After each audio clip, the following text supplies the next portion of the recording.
Dear ladies and gentlemen, welcome everybody to our festive event, which should commemorate the 80 years anniversary of transports for Jewish children, known under the German term Kindertransport.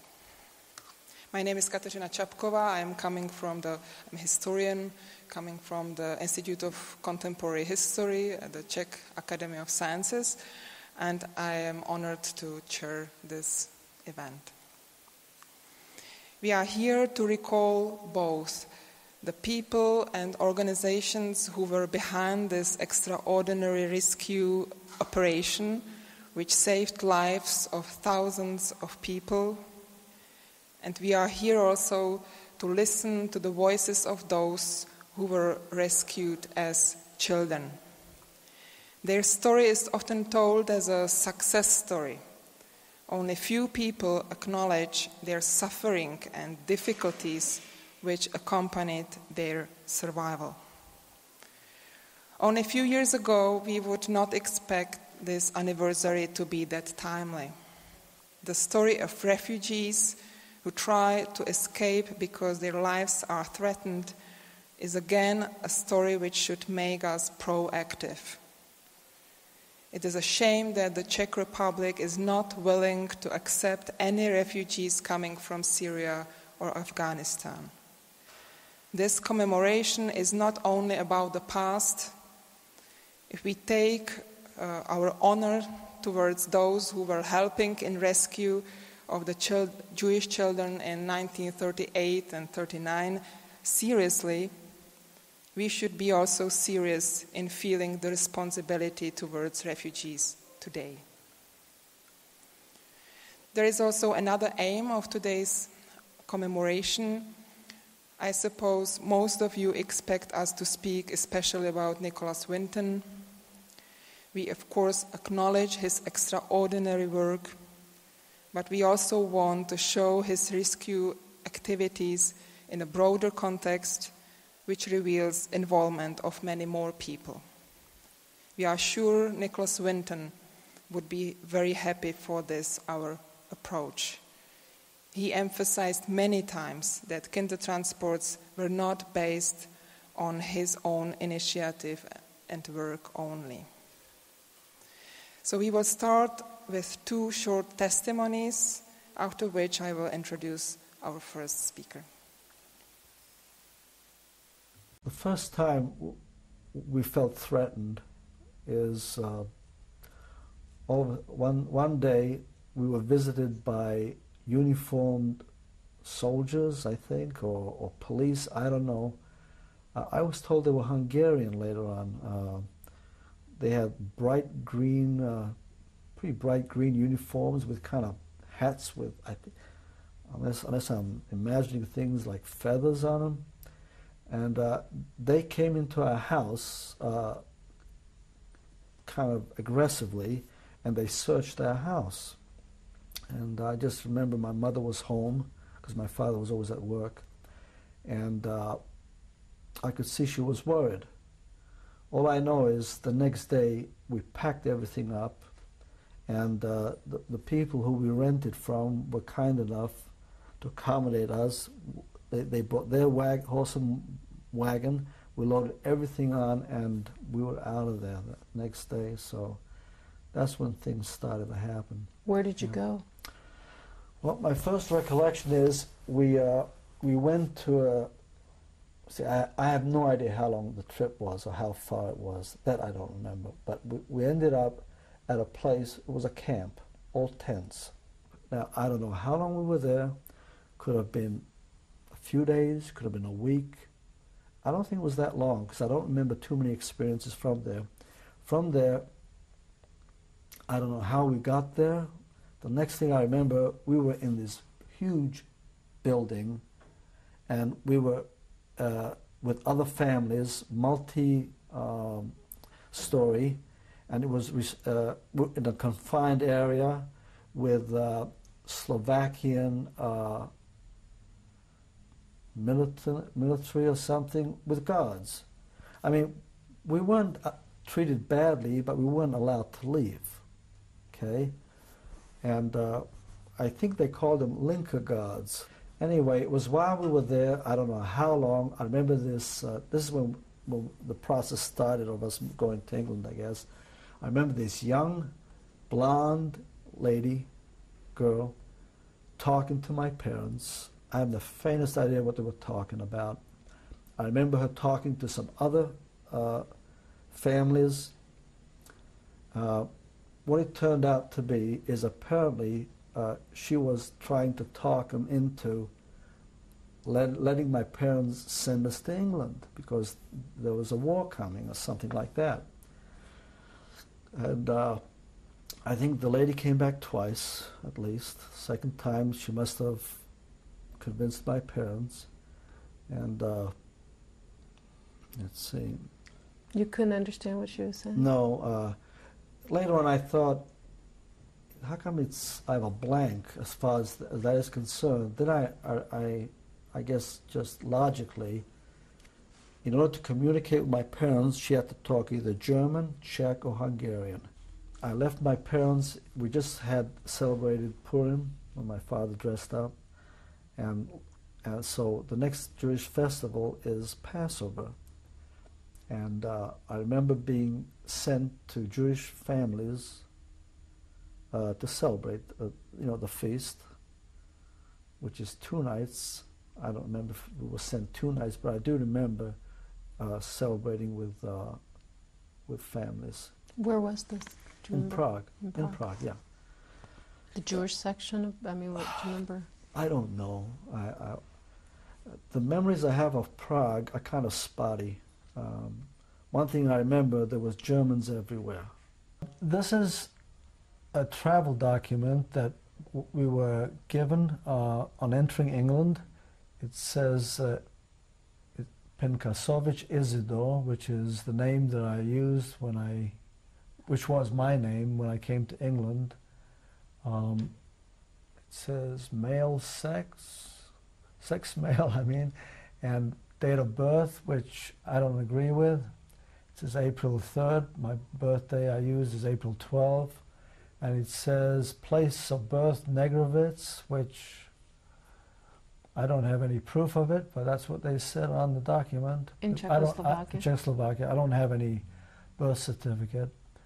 And then it has my parents' name, which I'm not sure is accurate either, because I knew them as Mordechai and Esther.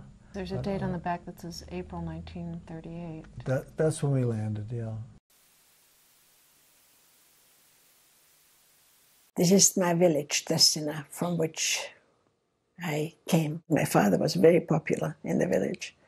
When the cross from the church fell down, my father was the one who climbed up to put the cross on the steeple. And the whole village was watching.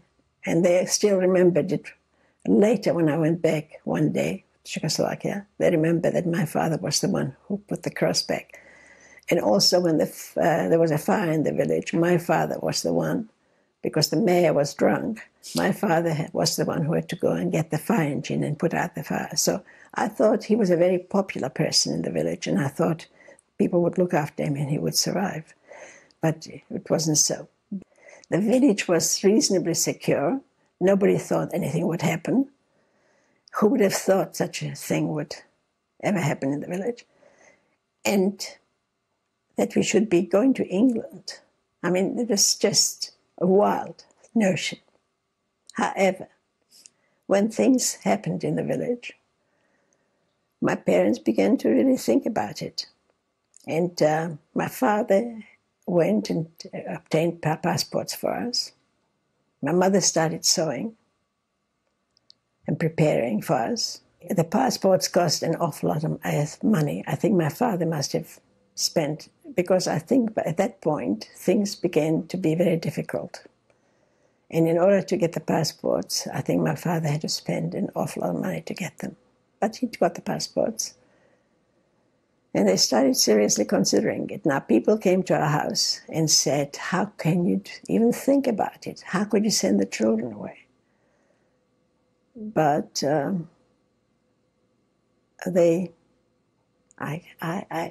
as long as I live, I will never understand how they did that, because it was such an enormously difficult thing. If it had been in a big city, I would have understood it. But in a village in the mountains where nothing, it was just a very unlikely thing. I think we may have traveled to Zakopane to say goodbye to our grandmother, but I'm not sure.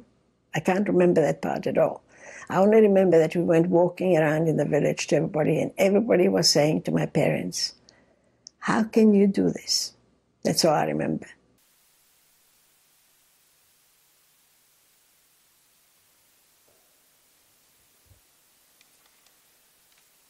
Okay, so we are very honored to have three guests this evening, Laura Braid, Yechiel Bar Chaim, and Martin Schmock. And I will introduce now Laura, who will be our first speaker. So Laura Braid is assistant professor at Albion College in Albion, Michigan. She is a historian specializing in modern Central and East Europe, the Holocaust, and migration. Her research explores the rescue networks used by migrants to escape Nazi-occupied Czechoslovakia during the Holocaust.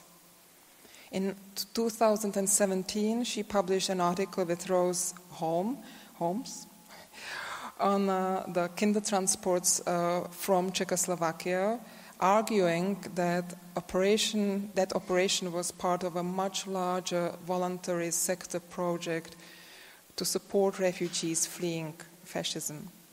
She's a member of the Holocaust Studies Service Learning Project Committee at Albion College and served as a consultant for the United States Holocaust Memorial Museum in Washington, D.C. on the exhibit called Americans and the Holocaust. So thank you, Laura, very much for coming, and the floor is yours. Thank you, Katka, for that kind introduction. I'm really delighted to be here today and appreciate you all coming to commemorate the Kindertransports with us. Since I have about 30 minutes, I wanted to do three things. First, I want to introduce the Kindertransports and to contextualize them within the broader context of refugee issues during the Holocaust. And then for the bulk of my time, I will focus on one example, the organization of the Czechoslovak Kindertransports. And finally, I'll conclude by sketching out some of the new trends in Kindertransport research and what that can tell us about refugees and rescue broadly. So, in 1938, the world was on the brink of a refugee crisis. In March of that year, German troops arrived in Vienna, and the next day, Austria was incorporated into Germany.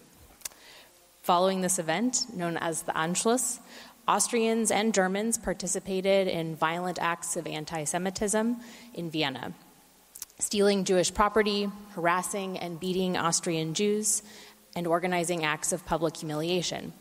The most famous image of this is the Viennese Jews being forced to clean the streets with toothbrushes. The Nazis were determined to make Austria free of Jews as quickly as possible. So in August of that year, Adolf Eichmann, the Nazi bureaucrat, officially opened the Central Office for Jewish Emigration in Vienna, which was designed to create forced emigration schemes. Between August of 1938 and June of 1939, the Central Office forced 110,000 Jews to emigrate from Austria.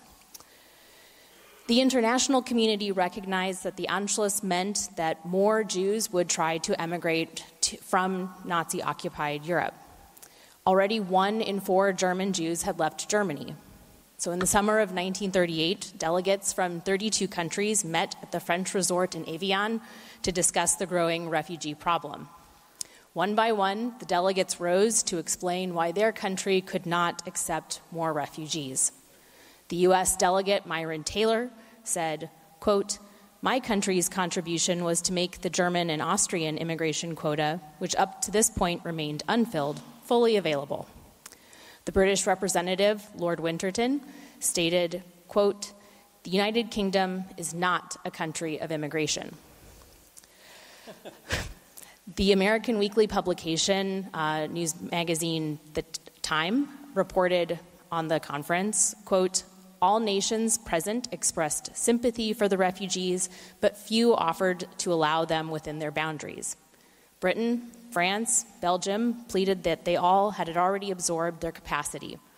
Australia turned a flat no to Jews, and the United States announced that she would combine her former annual Austrian immigration quota with her German to admit 27,370 persons who can support themselves from Greater Germany next year.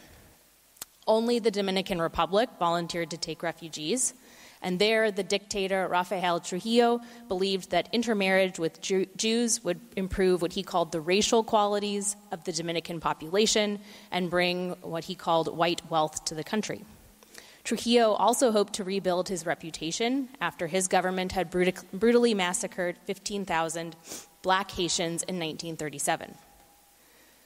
Although Trujillo offered to accept 100,000 Jewish refugees, the Dominican authorities issued 5,000 visas to refugees, and only 645 Jews were admitted by the Dominican Republic between 1938 and 1945. The refugee crisis deepened in the fall of 1938 after the Western Allies traded the Czechoslovak borderlands, known as the Sudetenland, to Germany in exchange for a pledge of peace from Hitler. As a result of the Munich Agreement, an estimated 250,000 refugees fled into the interior of the country. These refugees included Jews, Czechs, and anti-fascist Sudeten Germans, as well as refugees who had fled into Czechoslovakia from Nazi Germany and from Nazi persecution in Germany and Austria in the preceding years. And it's important to mention too that many Jews avoided registering with the Czechoslovak authorities, fearing that they would be deported back to German-occupied territory. The crisis grew after the Kristallnacht pogroms of November 9th and 10th, 1938. On that night, Nazi leaders unleashed a wave of violent anti-Semitism in Germany, Austria, and the Sudetenland, which resulted in the destruction of Jewish businesses, homes, and synagogues. 30,000 Jewish men were arrested and taken to concentration camps. Kristallnacht demonstrated to many that the Nazi threat to Jewish life was different, and that Jews were no longer safe in Nazi-controlled territory. Over 130,000 individuals lined up outside U.S. consulates in Germany and Austria and Czechoslovakia, trying to obtain one of the less than 30,000 American visas available to them. The number of Jews living in Nazi-controlled territory grew on March 15, 1939, when the Nazis occupied the western portions of Czechoslovakia, creating the Protectorate of Bohemia and Moravia. And still there were many obstacles to emigration, including extortionist Nazi policies that robbed Jews of their property as they left, complicated entrance and exit permit policies that often conflicted with one another, and the difficulty of finding visas to the same place for an entire family. Despite these obstacles, thousands of individuals still managed to leave the region. So the question becomes, at least for me as a researcher, how did they manage to escape? And it was in this context that the British government finally agreed to allow an unspecified number of children under the age of 17 to Great Britain from Germany and Austria initially, and later Czechoslovakia and Poland. These children's transports, or Kindertransports, were the result of a shift in British public opinion and pressure from local refugee aid committees, although that shift in public opinion and that pressure from local aid committees did not result in a shift in policy that would allow adult Jews from Central Europe to come to Britain, only children. On November 21st, 1938, the British Parliament agreed to take the children, provided that they would not become a burden on the state and that their stay in Britain would only be temporary. Nearly 10,000 children arrived in Great Britain between December 1938 and May 1940. Previous scholarship on relief and rescue during the Holocaust has tended to tell the story of rescue through biographies of one organization, of one government, or of one rescuer. In the case of the Kindertransports, the organization often used is the Refugee Children's Movement.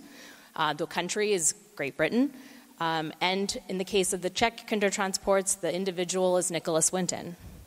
And yet rescue was rarely a solitary activity. In fact, recent research has revealed that rescue work was frequently the result of communal action. The historian Christopher Browning recently wrote that, quote, many individuals involved in rescue operated both out of personal motivations and on their own initiative on the one hand, but within the framework of various organizational rescue activities on the other. They expanded and transcended the purposes of their organizations for which they worked, but in turn could not have succeeded without the resources and support of other rescue networks and communities, end quote. I became interested in this question while researching Nicholas Winton and the Kindertransports that brought 669 children from Czechoslovakia to Great Britain in 1939. As I dug deeper into the archival record, I found that more and more connections linked Winton to a larger group of relief workers, and I think we'll hear more about some of them tonight, not just the ones I'll talk about. And I found that the connections that were necessary to bring these children out of the Bohemian lands created networks that also helped to save their friends, parents, and neighbors at certain moments. The networks connected individual refugees with Boston-based Unitarians, London-based socialists, and Prague-based Jewish social workers, and the Jewish community broadly in the Bohemian lands, and a network of refugee assistance. And although the Czech Kindertransports are typically attributed to Winton as the sole rescuer, tonight I want to retell the story by focusing instead on the connections between organizations and individuals that made this rescue possible. So tonight I want to introduce you to 5 different social workers who were involved in the Kindertransports from Prague: Maria Smolka, Doreen Warrener, Trevor Chadwick, and Wait Still and Martha Sharp. I've chosen these 5 individuals because they had the greatest number of ties to the other groups, or because they were the official representatives of a refugee assistance organization in Prague, but they were certainly not alone, and they were all interested in assisting different subsets of the refugee population. Some focused on leftist, politically active men, while others prioritized the needs of intellectuals. But all were responding to the flood of refugees in the Bohemian lands after the Munich Agreement. First on the scene, quite naturally, were refugee workers based in Prague. One of the most important of these social workers was Maria Smolka. Smolka represented 5 different Czech refugee organizations, all of which assisted different categories of refugees, at least to the British organization. And what Smolka and her colleagues brought to the larger network was local knowledge, connections with the Czechoslovak government, and direct contacts with refugees. Smolka and her colleagues were experienced. They had been assisting refugees fleeing from Nazi Germany since 1933, and Katarzyna Czapkova has written a brilliant book about this. And as a result, Smolka was well known to the Czechoslovak government as well as by the international organizations that supported refugees and migration. She was known internationally as, quote, the head of Czechoslovak Jewish organizations. Now, although that's not quite the case, it does give you a sense of Smolka's importance to the international community. She traveled extensively throughout the 1930s to attend various refugee conferences and served on the League of Nations High Commission on Refugees. After the Munich Agreement, Smolka immediately set to work assisting refugees. She visited the refugee camps and individual refugees stuck in no man's land, providing clothes, food, and at times hope for a visa. Her international reputation as the expert on refugee issues in Czechoslovakia provided her with useful connections that she drew upon during this refugee crisis. For instance, she's traveled to Paris in early October 1938 to secure emigration and retraining funds from American Jewish aid organizations, which had mobilized their resources to assist Czechoslovak refugees. British voluntary workers were also quick to respond and arrived shortly after the signing of the Munich Agreement. Quakers, Unitarians, and left-wing activists especially felt that Britain, as one of the key signers of the Munich Agreement, had a duty to lessen the refugee crisis that they felt Britain had in part caused. These early British voluntary workers arrived without any organizational support and financed their own travel. Maria Smolka guided some of these voluntary workers through the refugee camps, introduced them to various government ministries, and provided them with important information about the local refugee problem. One key British worker was Doreen Warrener, an economics lecturer at the University College London, with connections to the British Labour Party. Warrener's primary concern was for politically active left-wing men, particularly those from the Sudeten area. And given that these men often faced deportation and imprisonment if they fell into Nazi hands, Warner focused her efforts on helping them to leave Central Europe. Her next priority were the wives and children of those men, followed by providing general relief assistance to other people trapped in no man's land and in refugee camps. Warner quickly proved quite efficient at both managing funds and helping refugees to leave, and drew attention from Labour Party members in London who had recently established a voluntary organization to assist refugees from Czechoslovakia. By late October 1938, Warner was the main representative of this voluntary organization, called the British Committee for Refugees from Czechoslovakia, or BCRC. I promise I won't say that name too much tonight. So as the representative of the BCRC, Warner had over £100,000 raised through a public appeal drive to help anyone in immediate danger because of their political affiliations. The BCRC established an advisory committee in Prague in order to effectively disperse funds to the neediest cases, and Maria Smolka served as one of the Czechoslovak representatives of this committee. Although these funds were quickly exhausted, they were used to help anti-Nazis to emigrate from Czechoslovakia. Warner received additional funding from a second source, the British government. In January of 1939, the British government made a £4 million Czech gift fund available for the emigration and resettling of refugees. Warner's connection to the network, and her contribution, was her strong political connections, financial support for emigration, and knowledge of the British political situation. She also raised awareness about the plight of refugees back in London.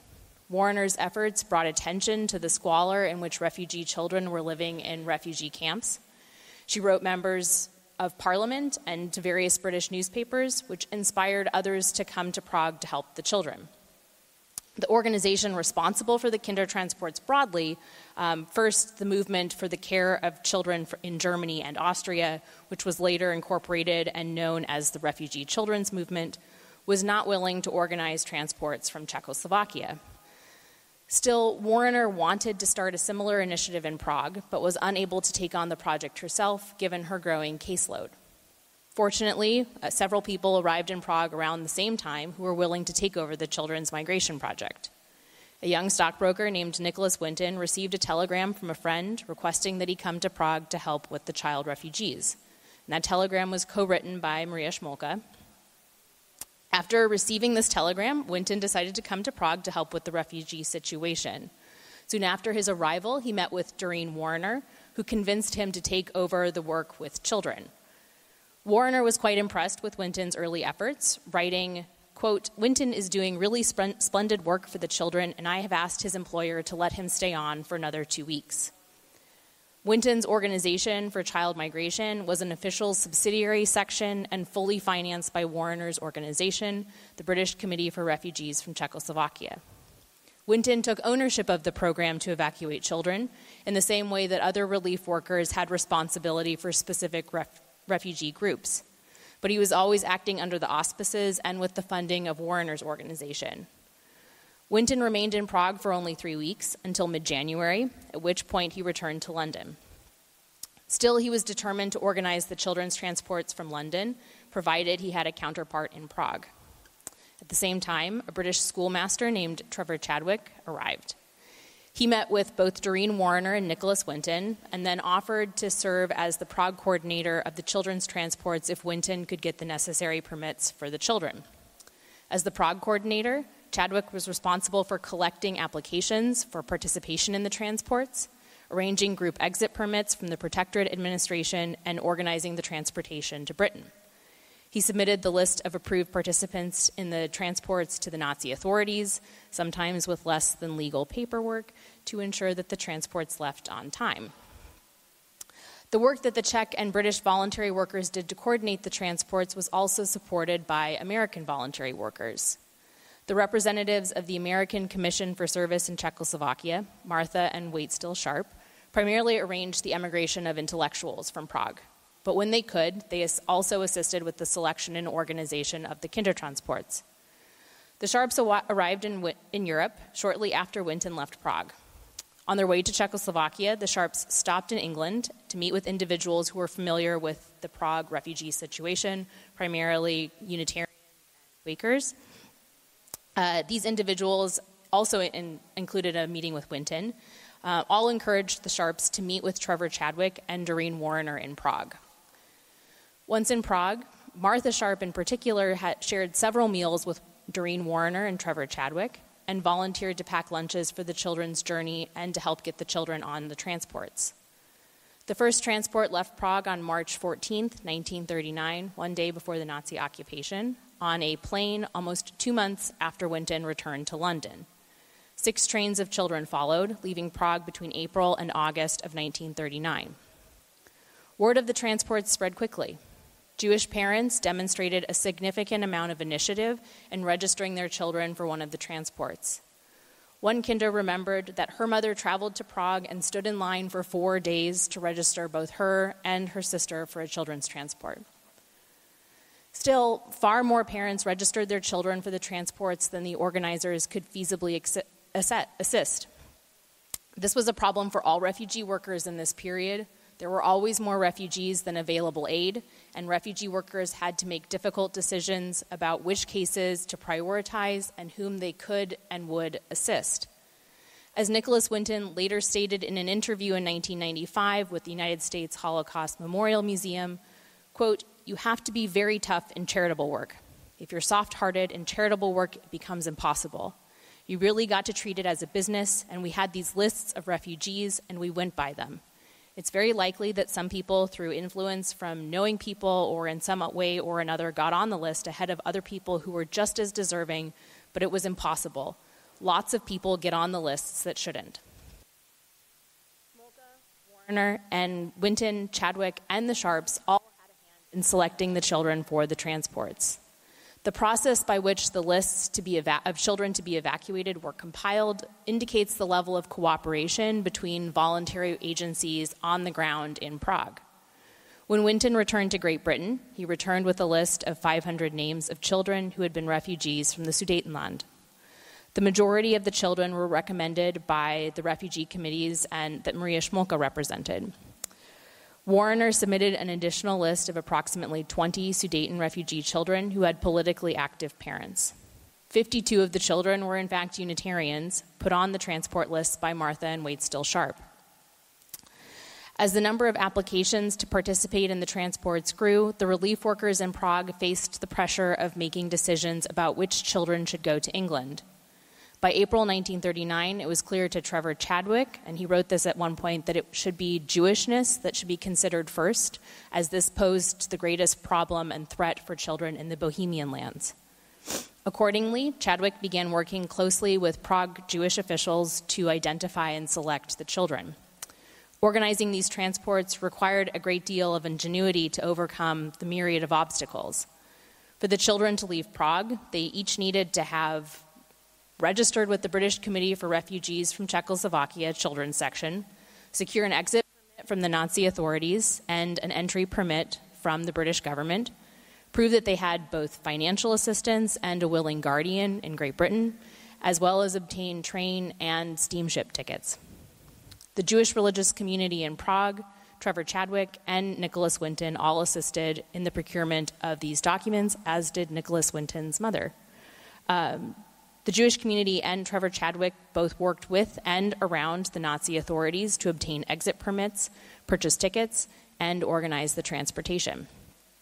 In London, Winton coordinated with other British refugee assistance agencies to secure entry permits, guardians, and financial guarantees for the children.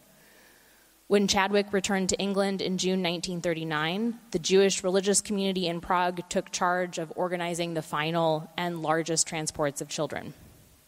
Once in Britain, the children were dispersed into the care of family or friends, private foster homes, refugee hostels run by the Czech government in exile, or Zionist training farms.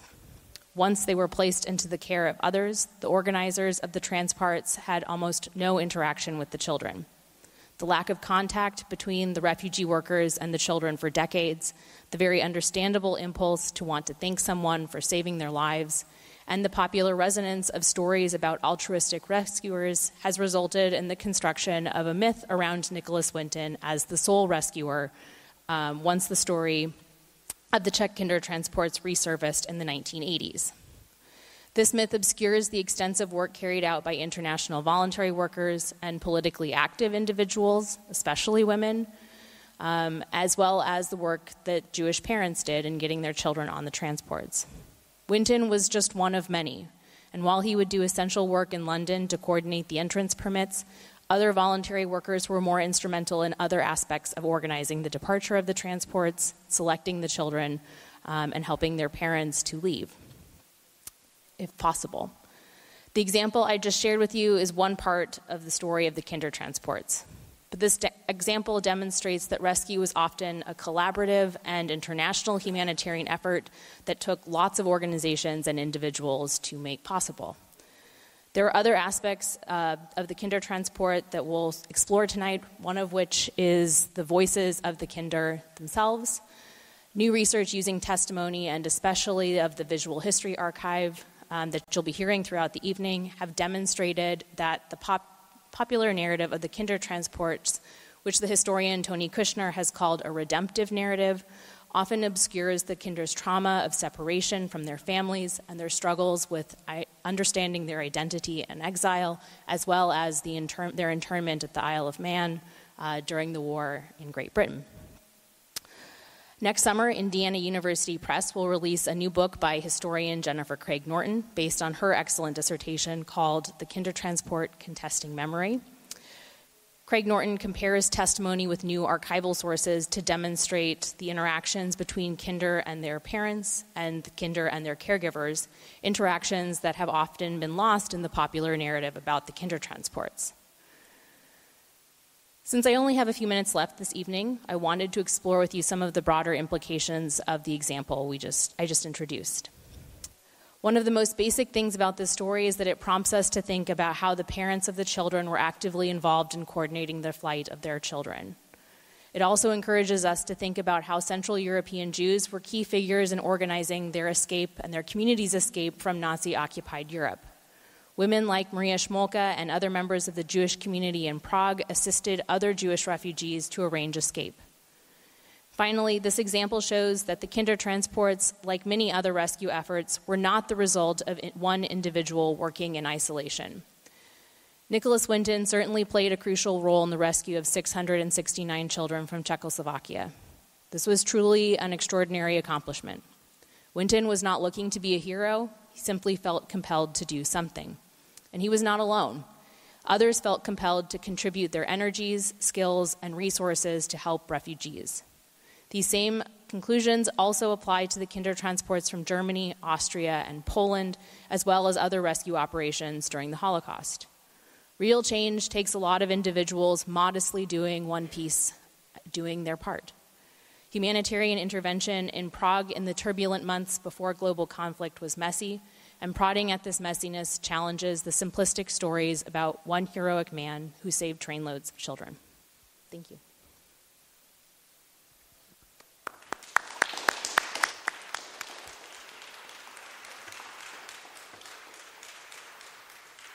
So, thank you, Laura, for your excellent talk. So, before we ask our second speaker, we will see two more testimonies. My mother heard that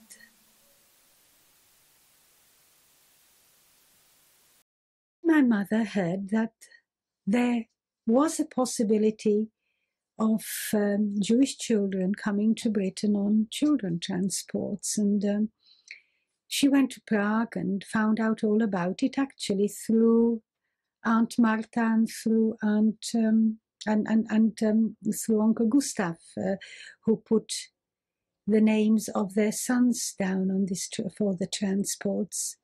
Did you know at that time she was looking for something? No, I had no idea.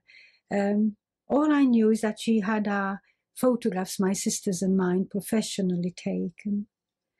But we didn't know for what purpose this was. We thought it was just for the family album. My father didn't know either. We were sitting at table having dinner, and my mother's plate remained untouched, and then she suddenly pushed her plate away and looked at father and said, "I heard today that both Eva and Vera can go to England. And there was a deathly silence, and my father suddenly looked very pale and drawn, and he buried his face in his hands, and then he sighed and said, "All right, let them go." It was a very, very strange movement and a moment. And after that, I was filled with excitement and apprehension. I didn't know anyone from our town who'd ever been to England. Suddenly my sister and I assumed great importance, and it seemed like a big, big adventure. And yet we were both going to different places.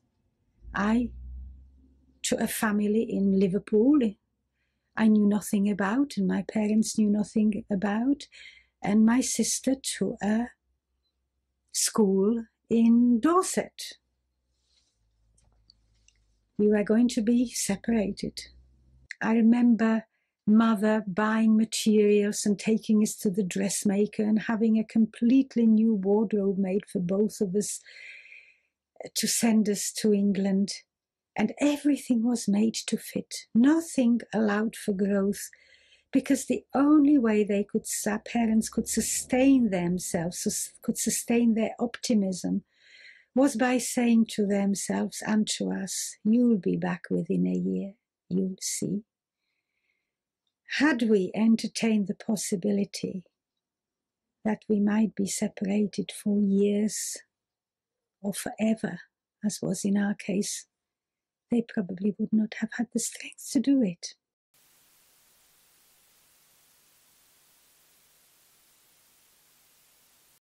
I think I did sort of some years ago. I think I sort of had nightmares. Not on a regular basis, but yes, the answers I must have done. I can't recall exactly, as one often forgets what one things one has remembered. Yes, I think it's not so much dreams actually.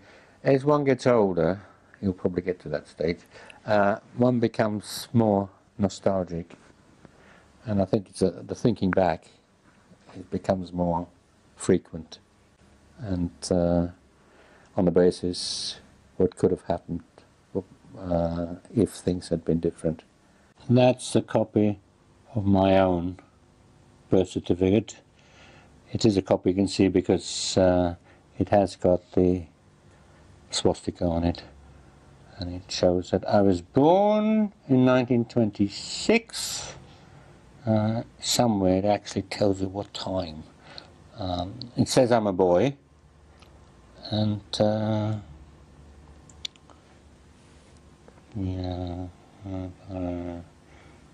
yeah. That's okay, thank you. Yeah, can't see what time I was born. That's my German passport. Although I didn't need it to come to England, I was still at that time going between Germany and Czechoslovakia. And the obvious connection with my Jewishness, or that I'm Jewish, is that big J. What's this document over? That's a document which obviously was required in lieu of a passport and visa to enable me to go to England. You can see where my photograph is there. It's stamped Foreign Office, and it gives date of my birth, name of my parents, and it was issued by the British Committee for Children in Prague. This document? I came across this. It was given to me by the son of the person responsible for the rugby hospital thing, and it originated in Bloomsbury House, and it says British Committee for Refugee from Czechoslovakia, the children's section. So this is obviously a piece of paper which was needed to get me to this country, or to find a place. It's just more or less just routine information.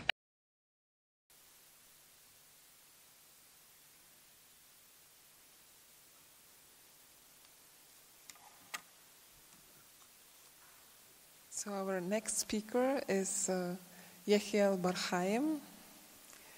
Based in Prague, Yechiel Bar Chaim currently serves as an independent consultant to Bader Philanthropies of Milwaukee, Wisconsin.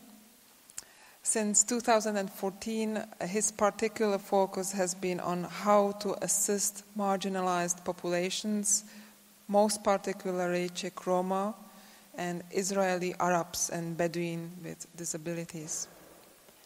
From 1989 to 2014, he directed programs on behalf of the American Jewish Joint Distribution Committee for Jews coming to Vienna from the then Soviet Union and for Jewish communities in the countries that were then Yugoslavia and Czechoslovakia, as well as Tunisia.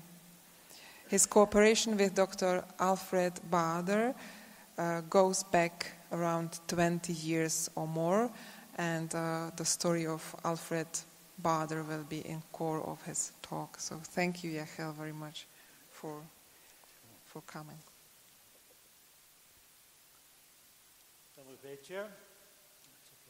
Can everybody hear me if I speak at this volume? Yeah, but we need it for the Oh, you need it for the... I see. Okay. So, I want to tell the story of Alfred Bader to bring into a personal historical context some of what you've heard about the whole Kindertransport movement. And to be perfectly precise, we're talking about a Kindertransport that left Vienna on the 10th of December, or the 9th of December, in 1938. In other words, at least 4 months, maybe 5 months, before the first Kindertransport left Prague. Now, if we're talking about history, it's important to recognize that Alfred was born into a family in which both the father and the mother were descendants of very prominent, illustrious families. His grandfather, Alfred's grandfather, was one of the, let us say, deputies of de Lesseps in building the Suez Canal. This was his Jewish grandfather. His mother, who came from a Hungarian Catholic family, came from the descendants of the Serenyis, including the great defender of Vienna against the Turks in the 17th century. She was disowned by her family for marrying a Jew, and unfortunately, Alfred's father died before he was born, perhaps murdered, he thinks. And there's a kind of fin de siècle Vienna atmosphere over the background to his family. Alfred was already impacted as a boy by the anti-Semitic atmosphere and actions in Vienna well before the Kindertransport issue arose.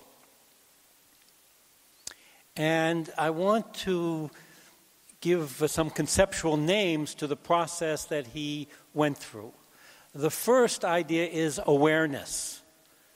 When, as a boy, do you become aware that you're in danger? Well, certainly when you see Hitler in the spring of 1938 in his parade after the Anschluss go by the window of the apartment in which you live. And certainly in July of that year when you're no longer allowed to go to school. Now you're 14 years old, and the most that can be said of your activity is that you've been collecting stamps since the age of 6. And Alfred was an enterprising boy also, and he had become already at age 12, I suppose, a stamp dealer of sorts. In other words, he would get stamps from a real stamp dealer and go around and sell them on commission to collectors. And this had become very important in his family because although his father's sister, who was the one bringing him up, who was his adoptive mother, which is a whole other story, had been very rich when she became a widow in 1922. By the time Alfred was 10 or 12, she had lost almost everything. And he was providing food for the table in what had become a one-bedroom or one-room apartment for he and his mother, because the other rooms had to be rented out to somehow make a go of things. So there was an awareness there, and he writes in his autobiography, which I have a copy of here, that he would see in the windows the anti-Semitic newspapers, Der Stürmer and some other publications as well, which all depicted Jews as absolute monsters.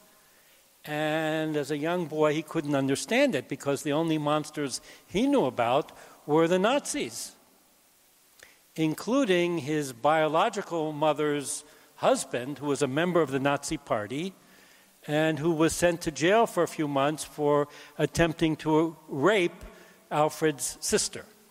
So this was his awareness of the duplicity of the environment in which he lived.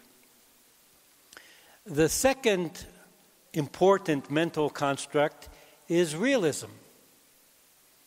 And just to give a tiny example, when he was on the list to be on the Kindertransport, he went to his stamp dealer friend and said, "Look, I'm going to England.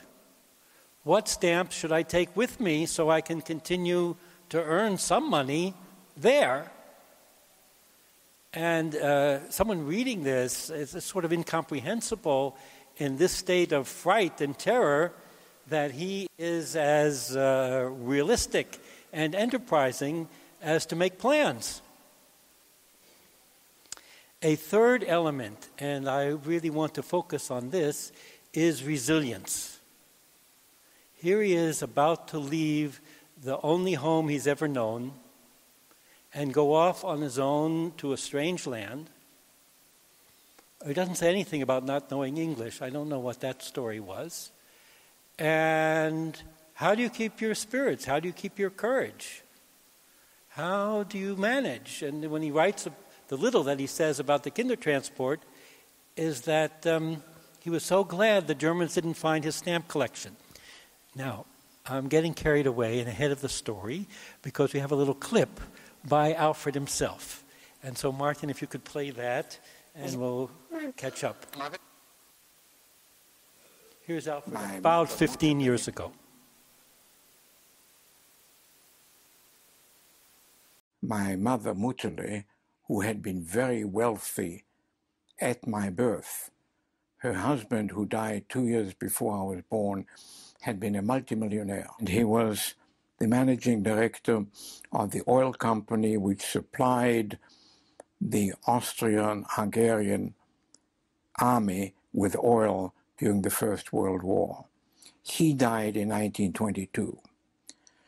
Mutterle had terrible advisors, and between the time of my birth and the time I was 10 or 11, the money was gone. And I had become very active as a stamp collector. And I became a 14-year-old stamp dealer.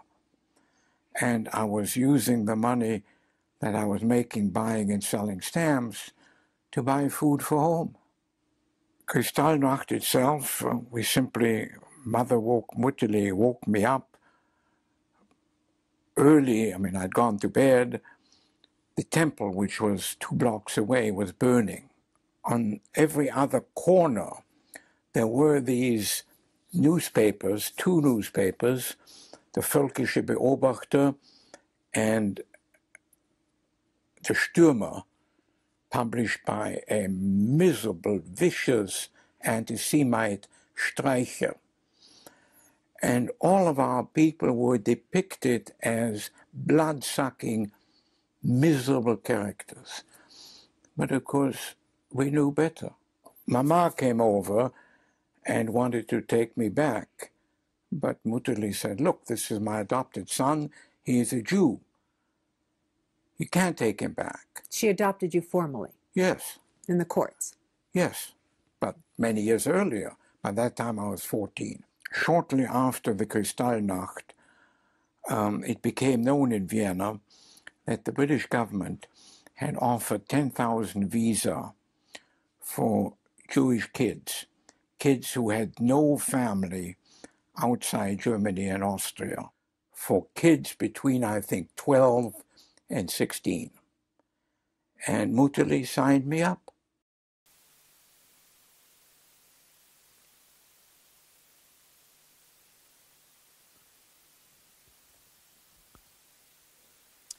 The point I want to make about resilience is that Alfred never lost his sense of agency, that his will and his actions mattered. In all the years I've known him, I've never heard him speak of himself as a victim, and never really with resentment or bitterness about how the world treated him or the Jews. His self-worth, his self-regard, his understanding of his own integrity just made the idea that he would look upon himself and mourn out of the question. And I pressed his wife Isabel and his son David on this point, and they also didn't know what I was talking about. The stamps is just one example among many that could be given. And when you do have agency, when you are in charge, even under the worst circumstances, that means assuming responsibility. One aspect of the responsibility was to make sure that any women in your life know how to handle money, because his biological mother and his adoptive mother had no idea, and this had tragic consequences for them. But in a broader sense, it's a question of social responsibility. What do I do? What do I feel? How do I react to the problems in the society around me? And as he made his way in life and started a research chemical business in Milwaukee, for some reason, the main employees were Afro-Americans and Hispanics, because he empathized, he identified with other peoples who were excluded from society. To the point, he recounts in this biography, that when the Equal Opportunity Commission investigated, audited his company, they came to him and said, Dr. Bader, do you have something against white Christians? And the last element I want to mention in his life, and my impression is it characterizes many of the Kinder whom I've read about, is resourcefulness. You're deprived of your family, you're in a new land, you're making your way in life, and yet you know you have this drive to make something of yourself and to return something to the society which has given you freedom and given you safety. So that here in the Czech Republic, Dr. Bader has sponsored chemistry awards, chemistry professorship. I'm delighted that Professor Jiří Damborský, holder of the first endowed professorship in post-communist Czechoslovakia, and still today in Brno, has come to attend this seminar. Jiří, thank you, which was one of the big actions of Dr. Bader in this country. The day after tomorrow, I'm to attend another seminar of the Bader art history scholars, because he gives annually several fellowships in art history here. And as to Roma and to the projects in Israel, we can talk about on another occasion. But I think if Dr. Bader were here now, wait, I'm going to hold that sentence. We have another clip, and then I'll complete it. We must do everything we can to help people. The most important commandment in the Torah is tzedek, tzedek, tirdov, justice. What are we trying to do? We, in the last year, tried very hard through Joint to help people in Bulgaria. The people in Bosnia need help. And so we sent $500,000 to Bosnia for aid to traumatized people. That is helping people who are really as we were. I just today sent a long letter. How can we help gypsies in Europe? Gypsies were treated almost as badly as we were. The Nazis killed hundreds of thousands of gypsies. What I would say to my grandchildren, all of us are created in the image of Hashem. We're all created by Hashem, not just Jews, all of us. And the key is to try and help people. Firstly, through justice. I'd give a great deal to get those miserable characters in Serbia before the court in The Hague. I'd give a great deal when I worry about what is happening in Eretz. I read the book of Ruth. It should really be called the book of Naomi. Here you have a Jordanian woman, Ruth, saying to her wonderful mother-in-law, "Your God shall be my God, your people shall be my people." And out of that love between Ruth and Boaz came David HaMelech. Out of a Jordanian and an Israeli. I hope peace is possible. Probably not in our lifetime, but it should be possible.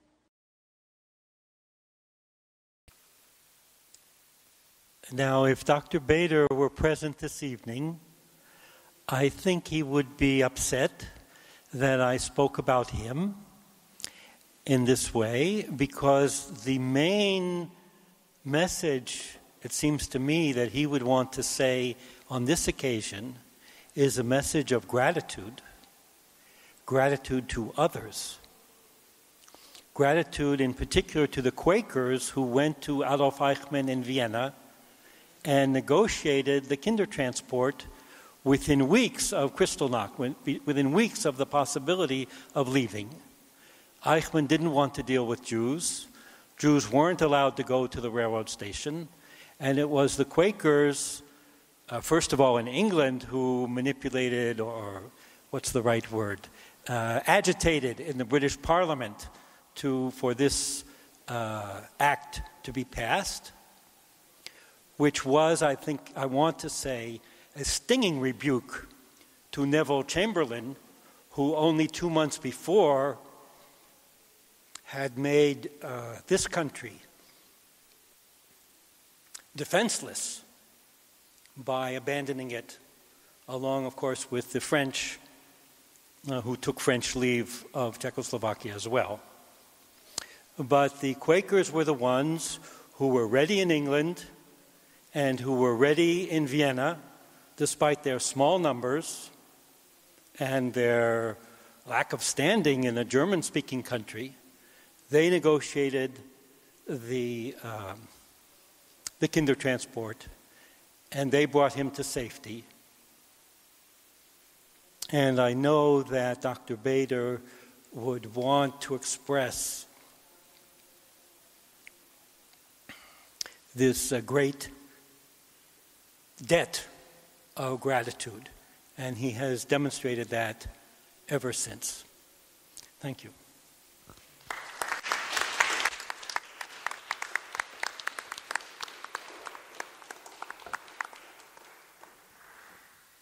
Thank you, Yechiel, for your extraordinary talk.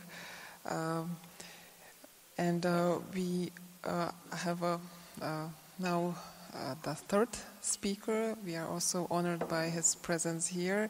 All the clips were chosen and prepared by Martin. Martin Schmock is an independent researcher and documentary filmmaker. He has been serving as a senior international program consultant of USC Shoah Foundation for over 20 years, creating multimedia educational assets and testimony-based educational programming worldwide. Besides authoring 2 documentary film trilogies, sorry for my pronunciation, examining modern history of what used to be Czechoslovakia, he also created exhibitions examining the same subject and published some books and articles. He is a board member of the Marie Smolka Society, Marie Smolka, who was mentioned by Laura, a local NGO aiming to promote the public knowledge of female heroes of Czechoslovakia. So thank you, Martin, and the floor is yours. Hello. I will try to stand up while talking and sit down while operating the machine. You can see the name of Herman Field on the screen. So before I will start with his story, or rather the story of Herman and his wife Kate, I really would like to preclude the presentation with stating that he's one of the many collective heroes that were behind rescue of Jews from Czechoslovakia and then the Protectorate. And I have a reason why I picked specifically him, because I could have been speaking about Milena Jesenská and her Nazi friend as well, because they were involved the very same way. And they were part of the collective effort of, more often than not, politically very radical people who were activists in all meanings of that word. Herman Field is outstanding in the fact that he made a historical mark more than once in history of Czechoslovakia, and also because despite the fact that he lived until quite ripe age of over 90 years, he did not like to speak about his life that much. He published a book, he gave a few interviews, but the clips you will see today are clips that are not really that much publicly known. Unlike all the other clips you have seen, which come from the Visual History Archive of USC Shoah Foundation, which you can access at any access point or work with them using all kinds of educational platforms, the clips of interview with Herman Field come from a private collection, and they are not yet publicly accessible. Just to make my case for inclusion of Herman Field into the story of Kindertransport, I have this drawing from a letter that a father wrote to his daughter from Lemberg, from Lvov, in 1940. And it's depicting a scene that actually is discussed quite often by the children from the Kindertransports, because somebody somewhere in the offices of the committee told the parents that to stop the children from crying, you should tell them that there is a very specific day and time when they should look either at the sun or at the stars and the moon, and they will be looking at the very same moment at the stars, and that way the family will be united. That's what is captured in this image, where the mother with the elder sister of the girl who left to England and was residing with Mrs. Chadwick. So the mother and the elder sister are left in Prague and the father is in Lvov.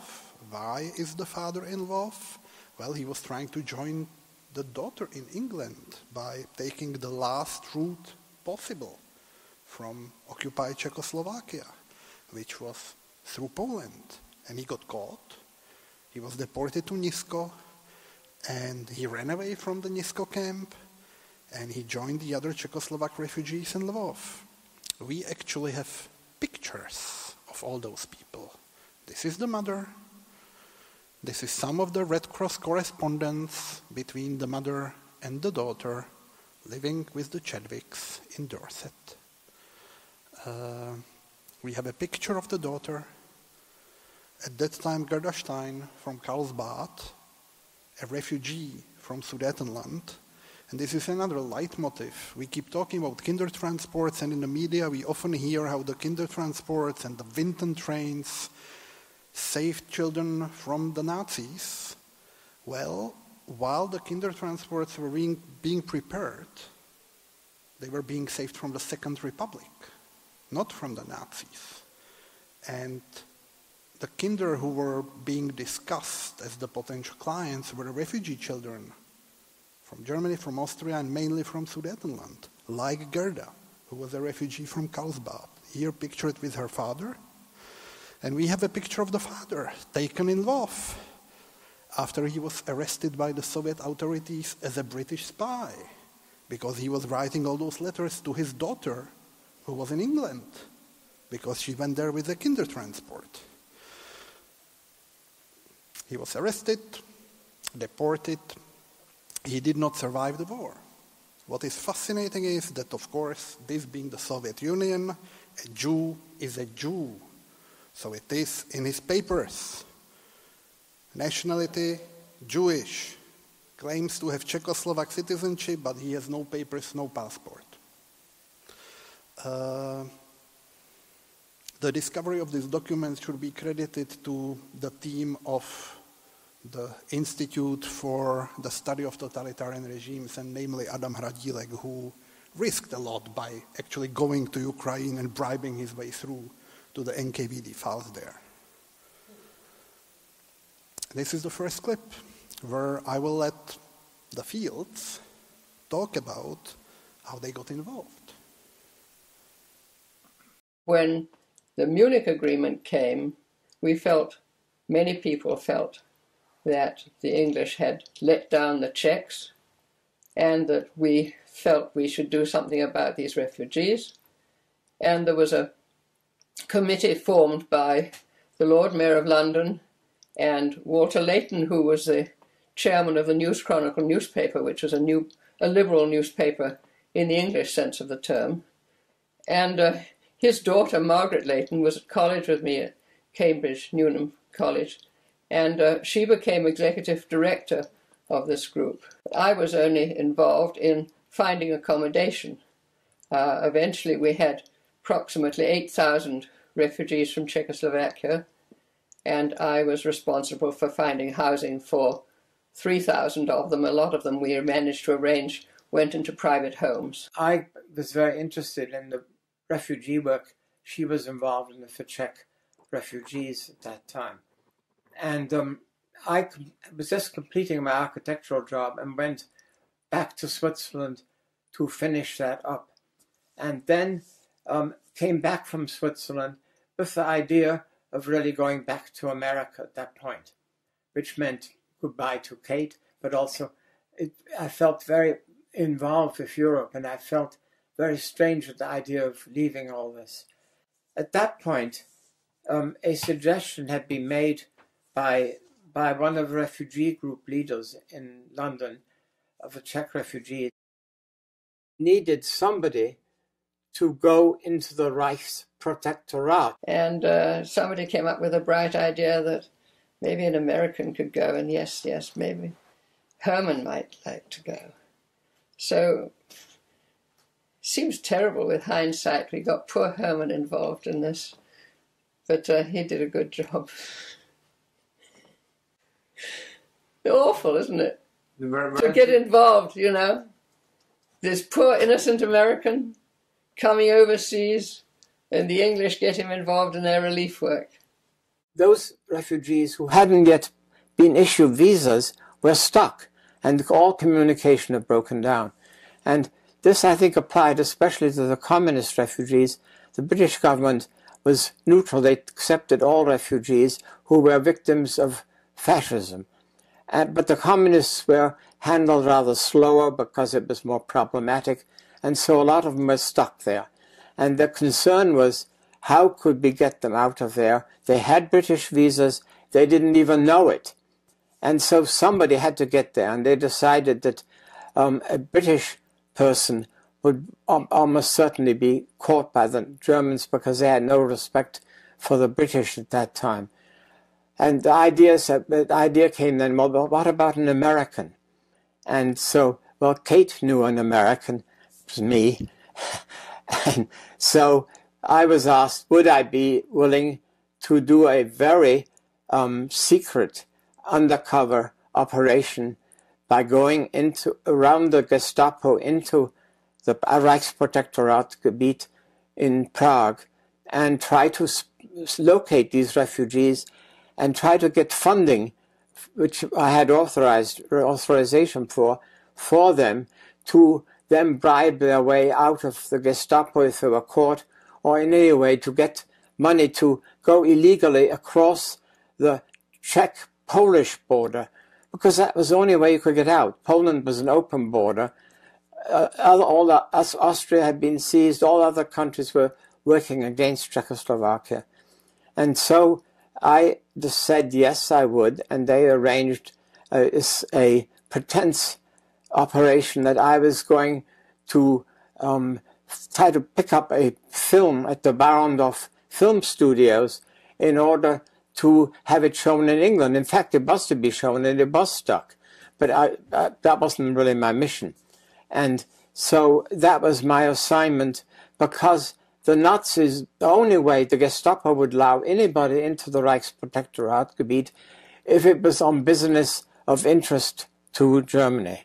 And the idea that a film which could bring money was stuck was a valid and good reason. So this is Herman Field. I should do a brief biographical introduction of both of those people. I hope you heard and understood at least some of what they are saying. Kate Field was quite well known among some of the Czechoslovak emigres who survived the war in London, exactly because she was managing their accommodations. So she was known quite well. She was also known because of her family's long-time involvement with the Labour Party, with the more radical wing of the Labour Party. And the family was quite known because of their work on behalf of the Basque children, which was a short-lived rescue operation that was run by all kinds of aunts and uncles of Kate, taking kids out from Spain during the Civil War, eventually returning them back, and she wrote a very sad paper about how nobody was welcoming those children when they were returning back. So Kate was a left-wing activist. That's who she was. And she remained an activist until the end of her life. I wouldn't necessarily label her as a left-wing activist as long as advocacy of human rights, does not mean you're a left-wing activist. Maybe it does, I don't know. Herman Field came from a different kind of family, but not really that much different. His father was working for the League of Nations. Both of his parents were Quakers. He was not. But this was his background. The background was a human life above all. Above all, he had an elder brother whose name was Noel. And they both tended to be rather leftist too. Noel Field probably became a Soviet spy quite early in his life. Probably his handler was the famous Ignacy Rice, Mr. Poretsky, who was murdered in Switzerland, and it became a big scandal. So we don't know whether even in case that Noel was a real Soviet spy, whether he continued the cooperation after the murder of his alleged handler, Ignacy Rice. Both studied at Harvard, well-educated, well-trimmed, grew up in Switzerland because of the work of the father for the League of Nations. Herman, unlike his brother, who was quite politically involved, was into urban planning and architecture. That's why he was contemplating whether to continue involvement with Skate or whether to go back to America and start a successful company. He chose rescue work, and things happened. And he will tell you what happened himself. I got money to the refugees, and I got their instructions to go to the British consulate in Katowice, where the visas would be issued to them. And my job is now to go out and make sure that the consulate was doing this all right. So I went to Katowice. That was the beginning of the Polish experience. In Katowice, I very quickly found that the whole consulate was surrounded by Gestapo agents and everything, and it was a very bad atmosphere for refugees. And there were many more refugees now pouring into Poland because the word had spread around that this is where you could get your visas. So it was suggested to me, why not set up a second refugee center in Krakow, away from the border, away from the penetration of agents, and in a very friendly town. Our refugee work very quickly got out of hand. The Polish government didn't want it, and they wanted to send all of them back into the hands of the Nazis, all the ones who had escaped. And my job was to try to prevent that from happening from the beginning. And I had to negotiate with the British, I had to negotiate with the Poles, I had to negotiate with the local police authority. First of all, the police agent who arrested all these people in roundups got upset by it himself, because he was arresting women and children, and he felt very sentimental about women and children. And so he said, look, Mr. Field, can't you do something to make my work at least be more selective? Well, we discussed it among the refugees, and I negotiated with the police commissioner that I would, after he made an arrest, he would give me all the names of the people that had been arrested. I would go back to my office and see who they were, and I would tell him who had visas to England. But of course, very few had visas. None of them had them. They had to be first applied for and everything. So I had to play a game here. And so what we did is we simply ignored that, but said to ourselves, who are the most endangered refugees? And on that basis, I went back to him, to the Starosta, and said, look, these are the ones who are going to be getting British visas. I had no reason to suppose there would be, but that's what I argued. And I would always go further and further and try to get more names. And then he would say, stop, Mr. Field, I know what you're saying isn't true, and I'm not going to give you any more. Then I had to go down to where the refugees were, and with that list, the refugees were all standing in line in the lockup, in the courtyard, and they read out which names were going to be released right in front, and they knew it came from me. So this was a very awful experience for me. And this bugged me afterwards, bugged me all my life, this business having to barter with human lives. How can I do this sort of thing? How can I do it? Well, when I was, now to go back to 1949, this thing all came back when they started to ask me about my life. They didn't know it yet when I went there. I was looking for my brother who had disappeared 6 months or 4 months earlier than I. And so that was what I thought it was all about. And first they thought it was that. But then when they looked in my own life, they said, oh, look at what he was doing in 1939. And I was interrogated about that. And so I had to give the names of all the people I had rescued in 1939 or had anything to do with. And I gave them all these names because I felt these people will show that I'm a good guy, and I'm not a person who was working against the communists or the refugees.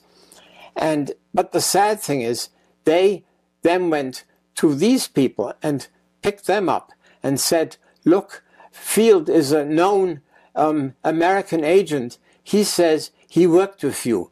So tell us what your agent assignment was. And so the whole thing got rolling with me, that I became the denunciant in a way of these people, although I was trying to say that I was a good person because they were good people, I was a good person. Of course, one of the things that was mistaken by some people in the Slansky trial, they just mentioned the name Field, and I think a lot of people thought it was Noel. Even the press thought it was Noel. It wasn't Noel, it was Herman, but they didn't mention his name in full very often. I was kept in a cellar all these 5 years, and I never was once allowed out even to walk in the fresh air. I never saw daylight. I was always in the cellar. I'm not sure how much you heard or understood from what Herman Field was saying, but this is the second trace of Herman Field in Czechoslovak history. Because so many people, including so many communists, were rescued by him, the moment he would be labeled as a British spy who recruited everybody who was rescued by him as a spy for the British intelligence, the communist parties in the larger Central European region would suddenly have a tool how to get rid of anybody who survived the war in London. And they used it. What happened? They created a monster that during the trials themselves, before the new publication of the collected works of the authors of the show trials, there was this monster called Noel Herman Field. Noel Herman Field was the arch spy who recruited almost everybody to work for the British intelligence. They amalgamated the two brothers into one person. Noel was involved in rescue on the Spanish-French border, and he really worked in France. He worked for the Quakers until very shortly before his arrest, when he was fired because the investigation of the un-American activities was already starting in America, and his former connections to Ignacy Rice were exposed during what later on evolved into the Alger-Hiss affair. Noel wanted to fix those things, and he did not fix them because he was abducted in Prague while trying to fix them in May 1949. Quite fast, he was handed over to the Hungarians, who built the whole Reich trial around him, because he saved so many fighters from the inter-brigades that by labeling him a British spy, you could get rid of any inter-brigade fighters you wanted to get rid of. And it was used. Herman was trying to find out what happened to his brother, who disappeared in Prague, and nobody knew where he was. He knew some high-positioned communists in Prague because he saved their lives, so he went to Prague. And he was told to come back in a week. So he decided to go to Warsaw, which was this paradise for urban planners because you had a capital city of which nothing was left, and you could build any urban design projects you could even dream about. So Herman went to Poland, discussed some urban planning, even drew some sketches. And while trying to fly back to Prague, he was arrested secretly at the airport. So the plane arrived to Prague without Herman. And the family had no idea where Noel was, nor where Herman was. For more than 5 years, the Eastern Bloc was any information about their whereabouts. What is more funny, more members of the family disappeared behind the Iron Curtain who flew in to try to find out what happened. But we are really interested in Herman. not that much in Noel. In most of the early versions of the trial that later on became the Slansky trial here, but this monster, Noel Hermann Field, was used in the Reich trial, he was used in the Paul Merker trial in East Germany. He appears quite often, Noel Hermann Field. There is just a little illustration that it really appears there. In the newspaper reports from the Slansky trial, you can also see Noel Hermann Field, but in the book that's published a little bit later, it's already fixed. What is extremely important, and I think it just shows what happens to real rescue activities and real heroes of rescue way too often, is that all of their rescue work was labeled as espionage work. Anybody who worked for the Joint Distribution Committee in the after-war period and remained in communist Czechoslovakia could tell you what the Joint was for the communist rulers of Czechoslovakia, of Hungary, of East Germany, or of Poland. The same thing happened to the Trust Fund. Trust Fund was the daughter organization or a child organization of the British Committee for Refugees from Czechoslovakia. Trust Fund was simply labeled as an espionage agency that never did any humanitarian work, because that's how the Americans operate. They create those fake humanitarian agencies that pretend to be helping people, but in fact they only recruit spies. It even quotes from the biggest dilemma that Hermann Field discussed himself in the interview, when he says that he tried to prioritize the lists of the refugees. And he decided that those who are most endangered are Jews or active left fighters against Nazism. And that's how he prioritized them. But in the eyes of the Soviet regime, this was a proof that what he was really building was an espionage agency within the leftist structures, including the Communist Party, and that it was all connected to the Zionist conspiracy. As simple as that.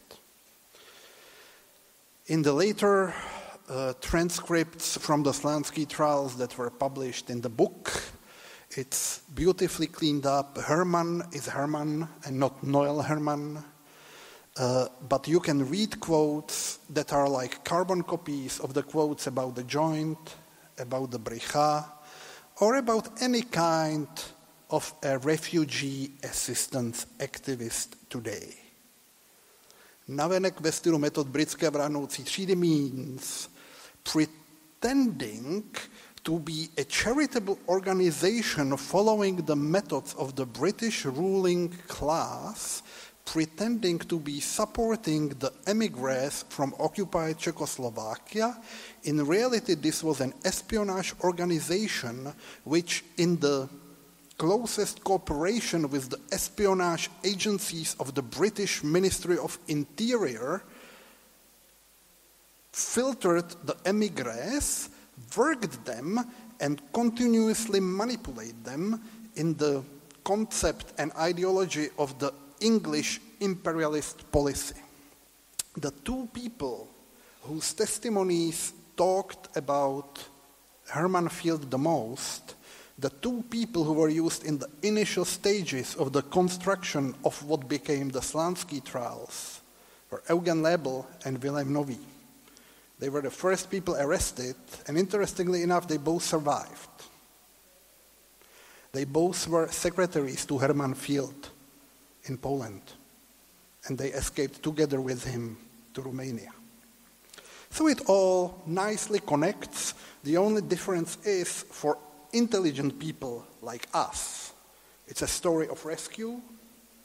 For Soviet insanity, it's a story of conspiracy and espionage.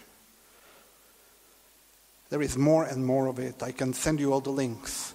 What is scary is that while the rescue work was labeled as American and British espionage in the East, it was labeled as Soviet espionage and Soviet conspiracy in America and in England.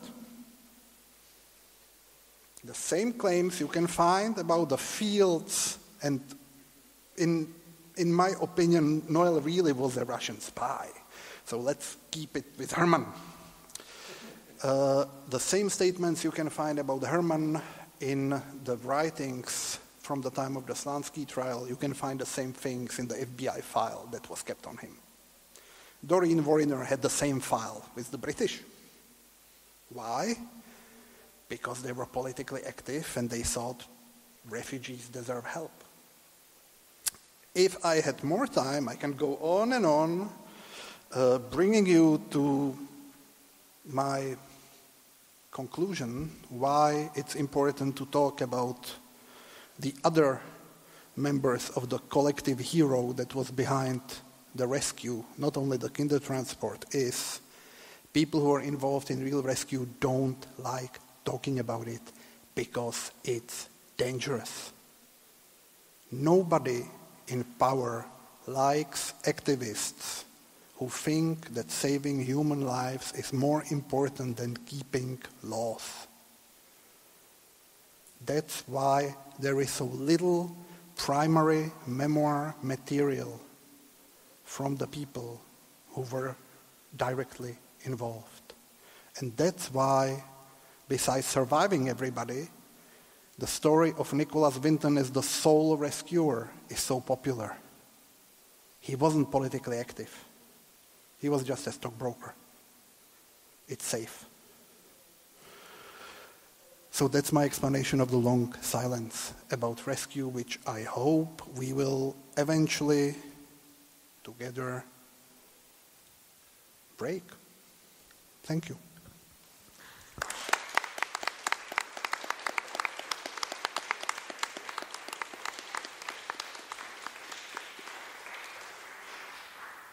So thank you, Martin, very much for your fascinating talk, which connects the wartime and post-war, which is so rarely done. So the more we appreciate it. Thank you so much. So now it's time for discussion. If you want to ask anything, please wait for the mic, because we need that for the translation. So please, any questions you want to raise.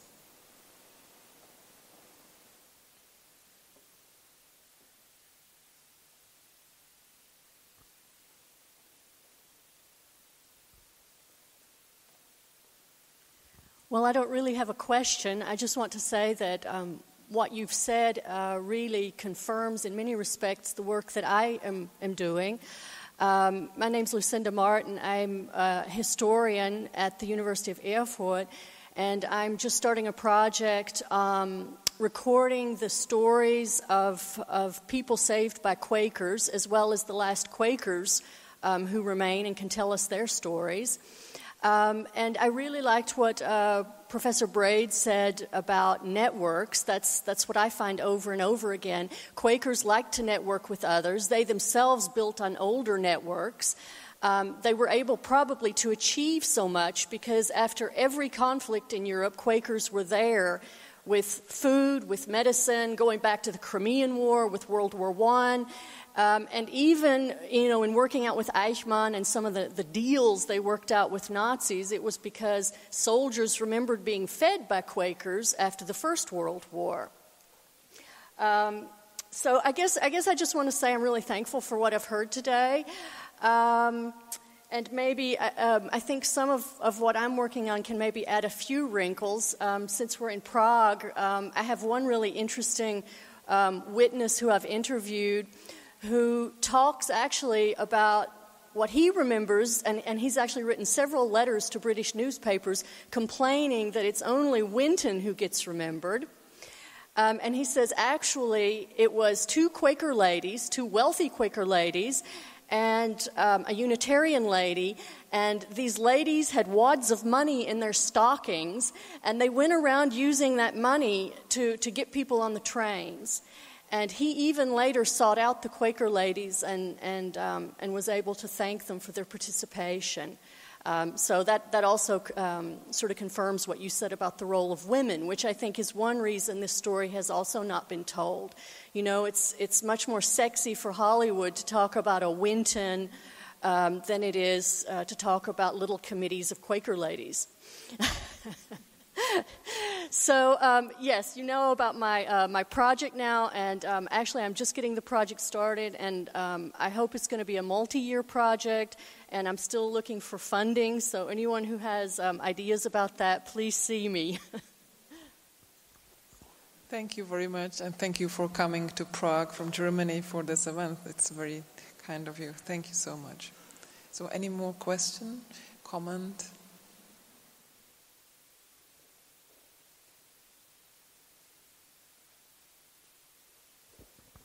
I have some comment to the last speaker. As you said, human life protection are more important than keeping close on, I think, not only human lives, all lives, including other animal lives. According to 7 Rabbis conference about half years ago, they said no meat are kosher now, and in Torah it is forbidden to torturing animals. So I would like to peace would not include only humans but all animals. Thank you. Thank you very much. There was another question here.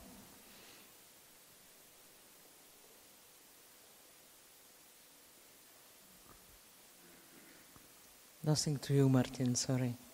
I have a comment to you. Excuse me, I'm not a Hollywood. The first film that was done on Nicholas Winton, with all the great respect, was done in my office, through my office. I'm local, simple, and definitely not Hollywood. I think that because other people should have our respect, it still doesn't mean that Nicky should not have it. So definitely this is not Hollywood. Thank you.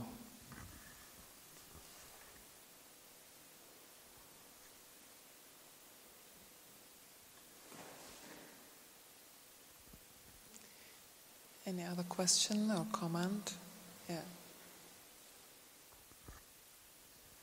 I have a short comment. The Quakers were involved not only in assisting the movement of children into England, but of adults too. My uncle was saved through the effort of Quakers. I would also suggest that you look, those who studied, at the role of German Red Cross before the beginning of World War II, before the attack on Poland, because German Red Cross organized the transport of refugees from Polish territory through Nazi Germany, I think through the ports of Danzig and today's Szczecin, through Sweden into England. They were sealed trains. The Nazis respected the status of those trains, and the German Red Cross moved not only refugees from Czechoslovakia or Poland, but also refugees from Austria who escaped into Czechoslovakia and from Czechoslovakia to Poland, and escapees from Czechoslovakia in the first months of the Protectorate from Poland, including people who were German citizens, Austrians, who became by the Anschluss German citizens, as my father and my mother. So thank you very much for your comment. I think this is the subject of Jennifer Craig Norton's book. She looks at the children who were taken from Poland to England, and she found a collection of archival documents and letters from parents to the children, and then compares those to the testimony. So I would certainly direct you to her dissertation, which I know is online, and then her book when it comes out next summer. So some last questions? Yeah, please, there is a question.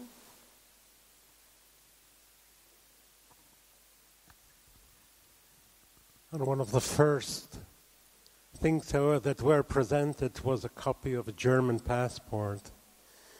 And the thing that amazed me was that the middle name was missing. Because at the time, all German citizens, as soon as they had J in their passport, they had also a middle name. All men were Israel, all women were Sarah. And just to add a funny thing, my mother, by marrying my father in June 1939 in England, since England was not yet in the war with Germany, the British insisted on the fact that my parents had to have the same kind of passport. So my mother went to the German embassy in London, received a German passport, but the clerk there was wondering if she needs to have a middle name Sarah when her first name was Sarah. And after some discussions, they decided that one Sarah is enough. So my mother was probably one of the few who had no middle name. Thank you so much for your story. So, is there a last question? Yeah, there is one.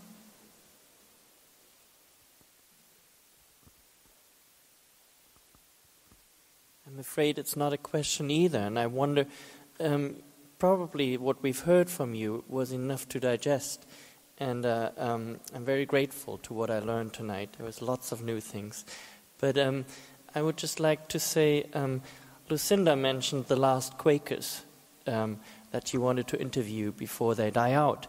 And actually, they're not dying out. I'm one of the 6 Czech Quakers, and we are receiving wonderful support from Alfred Bader. And I'm very humbled to experience the support based on what Quakers have done 70, 80 years ago. And me as a young German who has just become a Czech citizen, to be beneficiary of that. And I just wanted to let you know how we're using the support we're getting.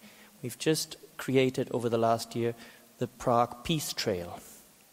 It's available. It's a walking monument, which stands in contrast to the Prague Torture Museum, for example, to recognize people who have done important work for peace in the city. We also have a project to support solo mothers who are bringing up their children without the support of the fathers, which are in a dire state in the Czech Republic. And the third project I'm just about to say, because Martin, you mentioned, and it was repeated by this lady over here, that Quakers have a 350-year history of putting people first and willingly to break the law. And there's something that has just started in the world. It's called Extinction Rebellion. It's brand new. On Saturday, 85 people, among them Quakers, were arrested for blocking London bridges to bring awareness that, and I say that as a geologist who has studied this planet, and as a Quaker, and as an energy efficiency expert who focuses on behavioral change, we are on a clear path to extinction. Not just as humans, but as the life the way we know it on this planet. And there's only a few years left where we can turn this around. The media, actually, when you look for it, is full about it.